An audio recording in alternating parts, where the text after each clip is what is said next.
Swastiastu. Selamat pagi anak-anak, jumpa kembali di pelajaran ekonomi bersama Ibu Santi Marnita yang di sini sebagai guru ekonomi di kelas 11 IPS. Nah, bagaimana kabar kalian hari ini? Ibu sehat? Semoga kalian juga sehat ya. Di awal Ibu akan menampilkan gambaran tentang materi kita hari ini. Nah, adapun yang akan kita bahas hari ini yaitu apakah yang kalian ketahui tentang konsep pendapatan nasional dan apakah yang kalian ketahui tentang metode pendapatan nasional. Nah, mau tahu jawabannya? Yuk kita belajar sama-sama. Adapun materi yang akan kita bahas hari ini yaitu KD 3.1 mendeskripsikan konsep dan metode penghitungan pendapatan nasional. Indikator yang akan kita bahas itu ada dua. Yang pertama 3.1.3 yaitu menganalisis komponen-komponen atau konsep pendapatan nasional.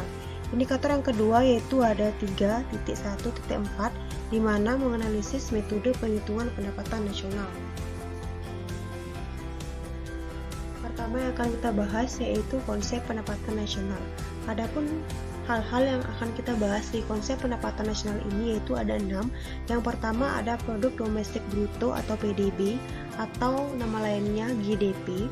Yang kedua ada produk nasional bruto PNB atau GNP. Yang ketiga ada produk nasional neto PNN atau NNP. Yang keempat ada pendapatan nasional bersih PNB atau NNI. Yang kelima itu ada pendapatan perorangan atau personal income atau PI. Dan yang keenam itu ada pendapatan perorangan siap konsumsi. Yang kedua ada metode penghitungan pendapatan nasional. Adapun hal-hal yang akan kita bahas di metode penghitungan pendapatan nasional ini yaitu ada 3. Yang pertama ada pendapatan nasional dari peningkatan produksi. Yang kedua ada pendapatan nasional dari peningkatan pendapatan.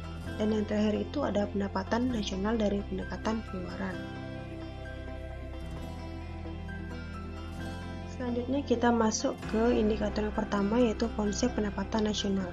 Yang pertama itu ada produk domestik bruto atau PDB atau yang sering disebut gross domestic product atau GDP, di mana nilai seluruh produksi barang dan jasa yang dihasilkan oleh unit-unit produksi di suatu negara selama 1 tahun baik oleh perusahaan nasional maupun perusahaan asing yang berada di negara tersebut.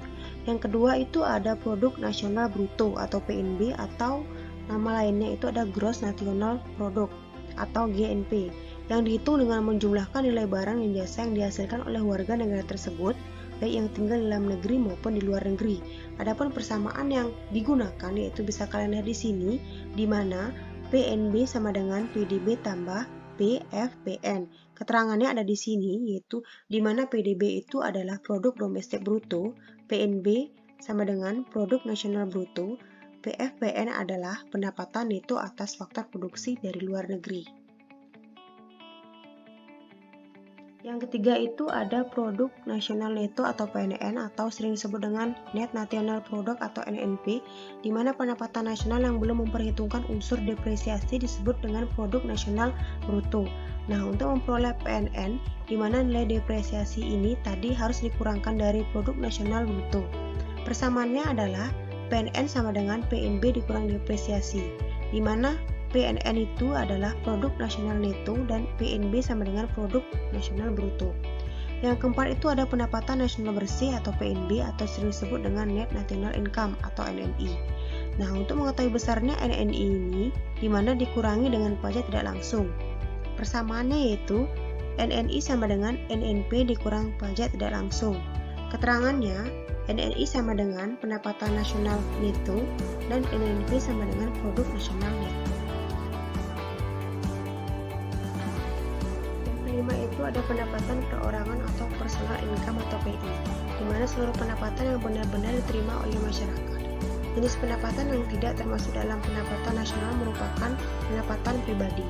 Nah, untuk menghitung pendapatan perorangan ini di mana persamaannya adalah PI sama dengan NNI dikurang laba ditahan ditambah iuran jaminan sosial ditambah asuransi ditambah transfer payment. Kemudian keterangannya itu di mana laba ditahan merupakan keuntungan yang tidak dibagikan. Kemudian iuran jaminan sosial adalah misalnya itu dapat berupa tunjangan pendidikan, kesehatan dan lain-lain. Yang ketiga itu ada transfer payment atau TR di mana Pendapatan yang diterima bukan sebagai belas jasa atas faktor-faktor produksi, melainkan hanya pemindahan pendapatan. Contohnya pembayaran uang pensiun kepada veteran. Kemudian yang keenam itu ada pendapatan perorangan siap konsumsi, di mana pendapatan perorangan yang dipakai oleh individu baik untuk membiayai konsumsinya maupun untuk ditabung. Persamaannya adalah pendapatan perorangan siap konsumsi sama dengan pendapatan perorangan dikurang pajak penghasilan. Selanjutnya yang kedua indikator yang akan kita bahas yaitu metode penghitungan pendapatan nasional. Ada 3 pendekatan dalam menghitung pendapatan nasional yakni sebagai berikut. Yang pertama itu ada pendapatan nasional dari pendekatan produksi, di mana pada penghitungan pendekatan produksi hanya mencakup penghitungan nilai tambah pada setiap sektor atau lahan produksi. Berikut contoh sederhana penghitungan pendapatan nasional dengan menjumlahkan nilai tambah. Sebuah baju sebelum diproduksi tentu harus dicari bahan bakunya dahulu, yaitu kapas, kemudian memproduksi benang dan kain. Apabila penghitungan nilai produk didasarkan pada nilai akhir dari baju, kain, benang, dan kapas akan terjadi penghitungan ganda, karena nilai akhir baju sudah mengandung sebagian nilai akhir kain dan nilai akhir kain juga mengandung sebagian nilai akhir benang. Yang kedua itu ada pendapatan nasional dari pendekatan pendapatan. Ditinjau dari pendekatan pendapatan, penghitungan pendapatan nasional dilakukan dengan cara mengumpulkan data pendapatan yang diterima oleh rumah tangga keluarga atau dengan cara menjumlahkan pendapatan yang diterima oleh pemilik faktor produksi dalam suatu masyarakat selama setahun. Pendapatan ini berupa sewa, upah, gaji, bunga, serta laba. Nah, persamaan yang digunakan untuk menghitung pendapatan nasional dengan pendekatan pendapatan yaitu Y sama dengan R tambah W tambah L tambah P. Keterangannya itu bisa kalian lihat di sini.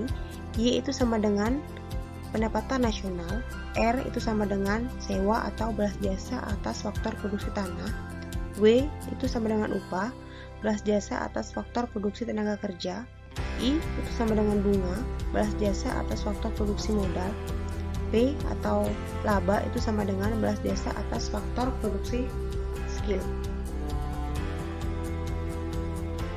Terakhir itu ada pendapatan nasional dari pendekatan pengeluaran. Ditinjau dari pendekatan pengeluaran, penghitungan pendapatan nasional dilakukan dengan cara menjumlahkan seluruh pengeluaran dilakukan oleh masyarakat dalam perekonomian, di mana sektor konsumen disebut dengan konsumsi atau C, perusahaan disebut dengan investasi atau I, pemerintah disebut dengan government expenditure atau G, dan sektor perdagangan luar negeri melalui selisih nilai ekspor terhadap nilai impor itu adalah X dikurang M, di mana rumus perhitungan pendapatan nasional dengan pendekatan pengeluaran itu adalah di mana Y sama dengan C tambah I tambah G dikali X kurang M. Keterangannya bisa kalian lihat di sini, di mana Y itu sama dengan pendapatan nasional, C sama dengan pengeluaran konsumsi, I sama dengan investasi, G sama dengan pengeluaran pemerintah, X sama dengan ekspor, dan M sama dengan anak-anak. Ini merupakan contoh latihan soal tentang materi yang ibu bahas barusan. Nah, ini merupakan latihan soal tentang konsep pendapatan nasional. Kemudian yang ini merupakan contoh soal metode penghitungan pendapatan nasional. Ini bisa kalian kerjakan di rumah dan bisa kalian kumpulkan pada pertemuan kita selanjutnya yaitu minggu depan.